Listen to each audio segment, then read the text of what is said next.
ВИЧ жана жашоо подкастында ВИЧ инфекциясы адамдардын жашоосуна, коомго тийгизген таасири тууралуу маалымат жана талкуулар камтылган. Подкасттын алып баруучусу Гүлназ Камбарали кызы эксперттерди жана адистерди чакырып, ВИЧтин алдын алуу жана дарылоонун актуалдуу аспектилерин ачып берет.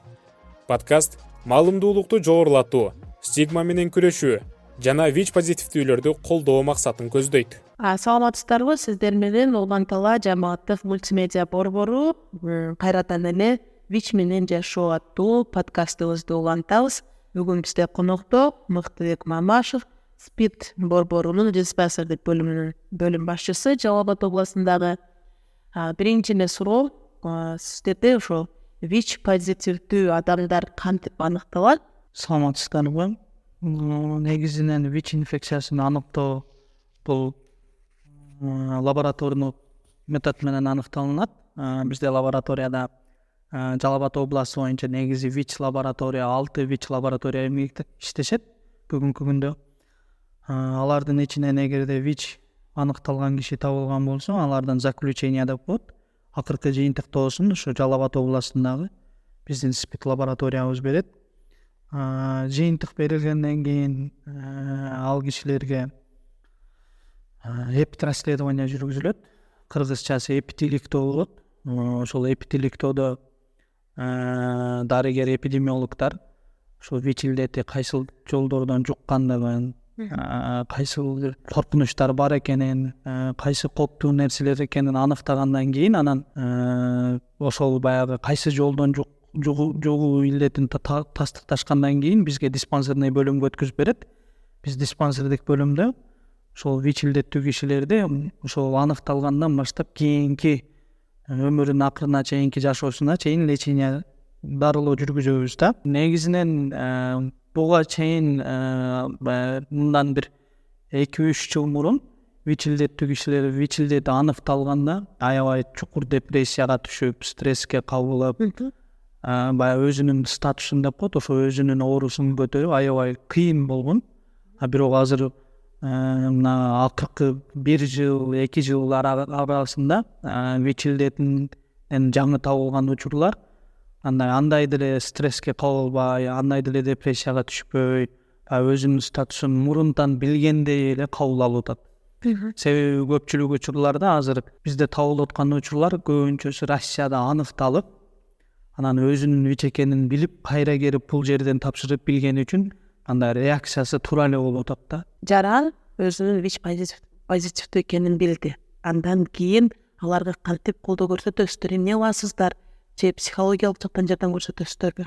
Негизинен ВИЧ илдеттүү жаран аныкталгандан кийин биз ал кишиге дарыгер катары кандай дарылоону керек, кандай лечение алыш керек, кайсыл диета, мисалы үчүн кандай тамактануу керек, дарыны кайсыл убагында ичиш керек, баягындай стресс, депрессияларга кабылба деген түшүнүктөрдү беребиз. Ошондой эле бизде баягы ушул ВИЧ илдеттүү кишилер менен иштеген неправительственный организациялар бар. Бейөкмөт уюмдар. Ошолордо мисалы үчүн ар бири бейөкмөт уюмдан бириден равный консультант деген киши бар. Ошол равный консультанттын маегине баягы ошол киши менен сүйлөшкөнгө чакырабыз. Себеби ал равный консультант өзүнүн башынан өткүзгөн, өзү кыйналган, дары ичкенде, башка учурларда кыйналган баардык эмесин айтып берип, анан ошондой психологический жардам көрсөтүп, бейтаптарга туура жол көрсөткөнгө аракет кылабыз. Анан бизде баягы ар тараптуу бейөкмөт уюмдар менен иштешкенде бизде баягы группа взаимопомощи, анан баягы бир туугандарын, жакындарына айтып, ошолор менен түшүндүрүп, ошолордун жардамын көрсөтүү деген атайын чогулуштар өтүлүп турат. Бейтаптарга өзүнчө, анан жакындарына өзүнчө болуп. Өзүбүз атайын тренерлерди жалдап, анан баягындай 3 күндүк, 2 күндүк ушу психологический помощь катары, ART приверженность катары темадагы семинарларды, тренингдерди өткүзүп турабыз. Азыркы мезгилде ВИЧ позитивдүү адамдарга дарынын жеткиликтүүлүгү кандай? Дарынын жеткилиги 100% десе болот. ВИЧ илдеттүү жарандарлардын диспансерный көзөмөлгө туруп, анализдерден баштап дарылануу лечениясына чейин баардыгы акысыз. Өкмөт тарабынан баардык дарылар менен камсыз болгонбуз. Бизде баягы ВИЧ илдеттүү адамдардын иммунитети аябай низкий болуп түшкөндүгүнө байланыштуу кошумча оорулар дагы көп болот. Анан ошол кошумча ооруларга дагы бизде оппортунистик инфекцияга деген ага дагы дарылар толук мындай 1 жылга баягындай камсыздандым запас менен дарылар бар болот. Жаштар арасында мисалы пландалбаган жыныстык катнаш болуп калган учурларда жыныстык катнашка чейин жана жыныстык катнаштан кийинки препараттар, дарылар бар экен да, ошол тууралуу айтып кетсеңиз. Негизинен бул өзү ВИЧ-илдетинен эмес, негизи өзү постконтактный профилактика и доконтактный профилактика деген бул мурундан эле бар. Биз мисалы баягы жерлерге барып ВИЧ-илдети боюнча маалыматтарды бергенде, түшүнүктөрдү бергенде, мекеме ишканаларда, медициналык мекемелерде баардыгында эле ушул темаларды айтабыз. Мисалы биздин өзүбүздүн Жалал Абадта Центрспитке 1 жылда 30 киши кайрылат постконтактный профилактика кылыш үчүн. Доконтактный профилактика кылыш үчүн 10 киши кайрылат 1 жылда. Мисалы постконтактный профилактика деген бул баягы авариялык учурдан кийинки жардам көрсөтөт. Бул ошол эгерде кандайдыр бир незащищенный половой контакт болуп калган болсо, же болбосо көзүнө кан чанчырап, же көчөдөн бир жакшы ийне сайылып башка болгон болсо, анда ал жаран бизге же болбосо Жалал Абад областындагы бир станция скорый помощька кайрылган болсо, ал жерде постконтактный профилактика көргөзүлөт, ал акысыз. Ошол 72 сааттын ичинде кайрылган жаранга 28 күнгө краткий курс антиретровирусный терапия берилет дагы. Ошол ВИЧ-илдетинин алдын алат. Ал эми доконтактный профилактика деген, доконтактный профилактика өз негизинен экиге бөлүнөт. Ситуативный, анан ежедневный деп болот. Ситуативный дегени өзү аты айткандай эле ситуацияга жараша. Бизде баягы доконтактный профилактиканы көбүнчө өзүнүн половой партнеру, жыныстык эмеси ВИЧ инфицированный болгон адамдар көбүрөөк алышат. Биз андай кишилерди серодискордантный пара деп коебуз. Мисалы үчүн күйөөсү ВИЧ инфицированный, бирок аялы таза киши болгон болсо, ал киши ошол күйөөсүнө аялына жугуп калбаш үчүн доконтактный профилактика алат. Анан баягы мен айткан ежедневный, анан ситуативный дегени ал ошол бөлүнөт. Мисалы ситуативный баягы ситуацияга жараша, мисалы 1 айдын ичинде 1 эле жолу, же болбосо 1 айдын ичинде 2 эле жолу мен жыныстык катнашка барам деген болсо, анда ошол ситуативныйды алса болот, аны 3 күн эле ичет. Баягындай мен көп жолу мындай катнашта көп болом деген кишилер анда постоянныйды баягы күндөгү иче турганды ичсе болот. Ал толук 100% ошол ВИЧ-илдетинин алдын алат. Жугушпайт. Демек аны ВИЧ позитивдүү адамдар көп алабы, же болбосо мындай эл арасынан да келип алгандар барбы? Негизинен доконтактный профилактика ВИЧ-илдетин жугузуп албаш үчүн, бирок ВИЧ половой партнеру бар кишилер мисалы баягы өзүнүн сүйгөн жары болобу, башка болобу ВИЧ-илдеттүү болгон болсо, ал менен жыныстык катнашка бараардан менга жугуп албашын деп көбүнчө ВИЧ-илдеттүү эмес жарандар ичишет. Постконтактный профилактиканы негизинен жалпы эле мисалы көчөдөгү баягы биз мисалы тазалык кызматкерлерине беребиз, алар баягы көчөдөн мусор алганда ийне сайылып алышы мүмкүн. Медицина кызматкерлерге беребиз, баягындай медициналык шаймандар менен иштеп атканда кан чачырап кетиши мүмкүн.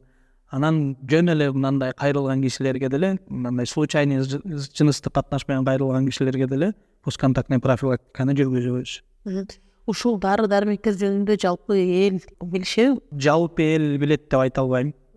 Себеби жалпы элдин баардыгы билгенде бул илдет кичине болсо да азаймак. Себеби бизде мектептерди айтсам, биз азыр эми шаардагы, биз шаарга жакын жайгашкан райондогу мектептерди курчаганга аракет кылабыз.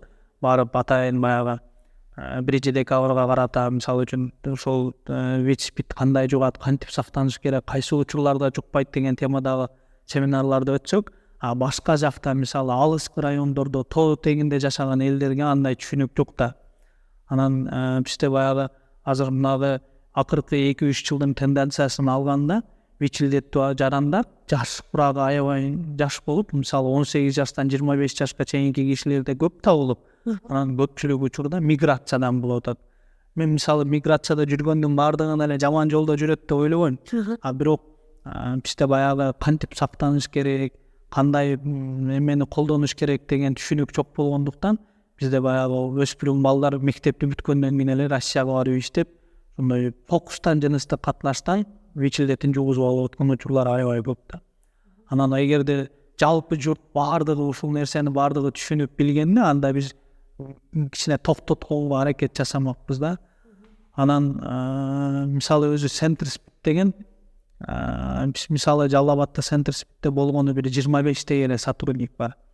Анан буга чейин мисалы мурунку Centerspeed менен азыркы Centerspeed'ти салыштырсам, мурун Centerspeed'те аябай баягы көчөгө чыгып, базарга барып, калктын арасына кирип, ушул орун аябай түшүндүрүп, көп семинарларды өтүп көчөдө эле жүрүшкөн. Азыркы күндө андай кылганга такыр возможность жок. Себеби бизде Жалал Абадтын өзүндө 730 киши учетто турат. Алар бир күндөн келгенде деле 700 күн келет дегендейчи.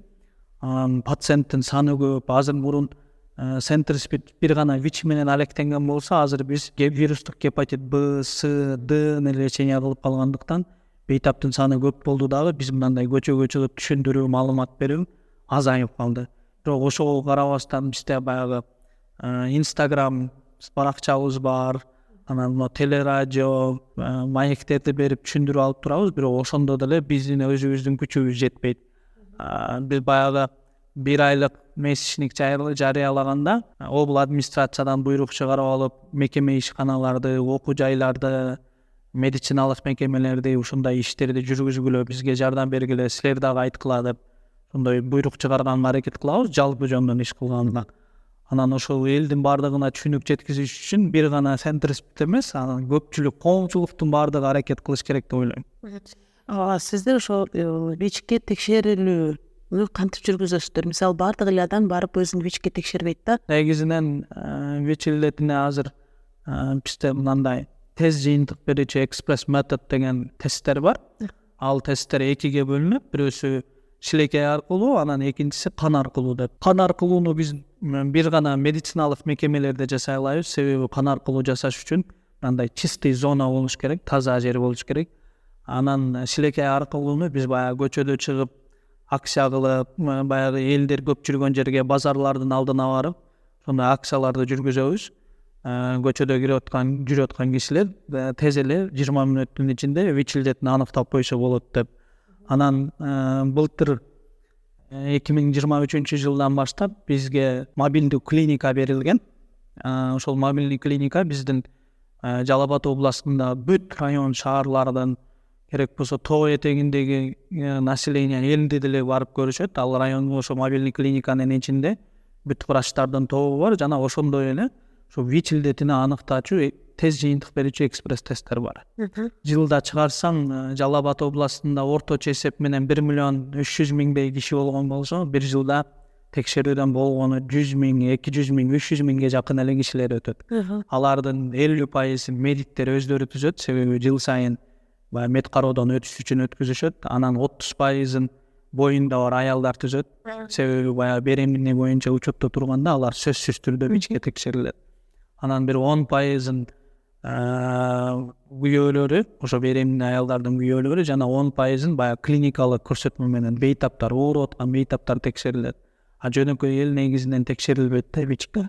Ошол сиз айтып кеткен статистикага каралсак, Жалал Абад областында статистика кандай болуп атат азыр 23-24 жылга карата? Негизинен жылдан жылга статистика өсүп атат. Баягы 20-жылы ковид болуп, ошонун эсебинен ВИЧ илдети аз аныкталган. Ошол жылы 48 эле учур аныкталган. 21-жылы 107 учур, 22-жылы 114 учур, быйыл 2023 жылга 119 учур аныкталган. Бул жылдан жылга өсүп келип атат. Бунун өсүп келип атканы баягы эле бизде миграциянын көптүгү, экинчиси клиникалык көрсөтмөлөр менен. Бизде баягы бейтаптар негизи ВИЧ илдети дегенди башка ооруларда эле көрүп эле, мына оору экен деп айта албайсың да, бул такыр аныкталбайт. Мисалы үчүн баягы бизде бейтаптар больницага барып кайрылып, общий анализ крови, анан баягы биохимический тапшырып, мен бүт анализим таза экен. Жок. ВИЧке, гепатитке өзүнчө текшерилмейинче бул илдеттер аныкталбайт да. Анан ошол бейтаптар оорулуулардын көптүгү чыгып аткандыгы, анан ошо миграциядан келгендердин көптүгү менен баягы өсүп атат да вирустун катталган адамдардын саны. ВИЧ менен адам канчага чейин жашаса болот? ВИЧ буга чейин ВИЧ инфекциясына баягы дарылоо лечение жок деп мурун айтып келишкен болсо, азыркы күндө ВИЧ илдетине толук 100% болбосо дагы баягы вирустун өлчөмүн өзү азайтып, иммундук клетканы көтөрүп бериш үчүн антиретровирусный терапия деген дарылар бар. Ал дарыларды ичкен кишилер Кудай канча өмүр берсе ошончо жашайт. Мисалы азыр бизде 84кө чыккан аксакал бар, дагы деле жашап келип атат. Эч кандай башка оорусу жок. Болгону дарыгерлердин көзөмөлүндө турат, убагында келип анализдерин тапшырат, дарыларын өз убагында ичет. А эгерде дары ичпеген кишилер болгон болсо, анда дары ичпеген кишилер максимум 15 жыл. Эл арасында жана стереотип көз караш пайда болгондо СПИД дегенде эле бул өлүм деп жазып келишкен да. Ошону демек эгерде ВИЧ позитивдүү киши өз маалында лечение алса көпкө жашайт деген. Эми баягы мурун өзү негизи ошондой баягы менталитетте биздин элде түшүнүгүндө ошондой калганда ВИЧ СПИД десе эле болду, бул коркунучтуу оору, өлүм, ал менен жашаганга болбойт. Негизи жок, андай эмес. Мисалы ВИЧ инфекциясы 4 клиникалык стадиядан турат. Ошонун 4-үнчү стадиясы СПИД деп айтылат. Бизде эгерде баягы бейтаптар ошол стадияда эле табылган болсо, баягы биздин дарыгерлердин айтканын кылып, убагында дарыларын ичкен болсо, ошол СПИД стадиядан кайра артка кайтса болот да. Кайра баягы өзүн жакшы болуп, иммунитети көтөрүлүп, вирус нагрузкасы түшкөндөн кийин жакшы болуп жүрө берет. ВИЧте аныкталды, ага психологиялык жардам берилди, дары берилди. Ошол ВИЧ менен мисалы ине саю жол менен же болбосо азыр аптечный наркомания деп атпайбы, ошол жолдор менен жүргөн адамдарга сиздер спеццентр кандай жардам бересиздер? Негизинен бизде өзү ошол ВИЧ илдеттүү жарандардарды баягы орусча айтканда уязвимый группа деп коет, ошолорго бөлүнөт. Мисалы алардын ичинде бизде луин деп коет. Луин дегендер ошо люди, употребляющие инъекционный наркотиков. Анан РС дегендер бар, алар работница секса деп, коммерческий секс менен заниматься эткен кишилер. Анан МСМ деген группа бар бизде. Бул МСМ деген группа дагы барган сайын өсүп баратат. Мужчина, практикующий секс мужчинами. Анан кийинки 4-үнчү группа бул общий население деген. Анан буга чейин негизинен өзү ВИЧ илдети көбүнчө ошол секс кызматкерлерден, анан баягы луин группалардан аябай көп табылып келген. Азыр бүгүнкү күндө мисалы былтыркы эле ситуацияны алып караган болсок, былтыр табылган бизде 119 кишинин ичинде бир да луин жок. Бир да секс кызматкер жок. Ал деген эмнени билдирет? Ал деген уже общий населениянын ичинде бул оору. Жалпы эл населениянын ичинде ооруп атат деген. Луиндер менен атайын иштешиш үчүн бизде ушундай бейөкмөт уюмдар бар. Булар менен биз тыгыз жыл сайын баягы пландарын меморандум түзөбүз. Анан баягы луиндер үчүн атайын бул жерде пункт обмен сприсов деп поштор ачылган. Анан бизде баягы инъекционный наркотик деген жок азыр эми. Атайын ошондой ооруларга метадон терапия деген бар. Метадон терапия ачылган, ошондой ооруларыбыз бүгүнкү күндө метадон терапия алышат.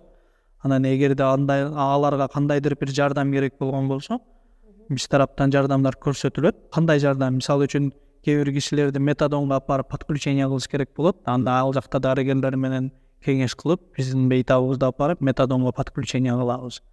Метадон деген баягы суюктук. Өлчөмүн, граммын эсептеп бересиздер, ошону наркотиктин ордуна принимать этет. Ошондон бизде Жалал Абадда кандай? Негизинен метадонду азыр жалпы канча киши алып аткандыгын билбейм. Бирок биздин бейтаптардын арасынан, мен өзүбүздүн бейтаптардын арасынан 12 киши кабыл алып атат. Акырындык менен жок болгондар да кездешти да. Ооба. Мисалы үчүн бизден бул мындан 3 жыл мурун бир бейтабыбыз ошол метадондон чыкты. Акырындан азайтып барып, такыр эле токтотту дагы.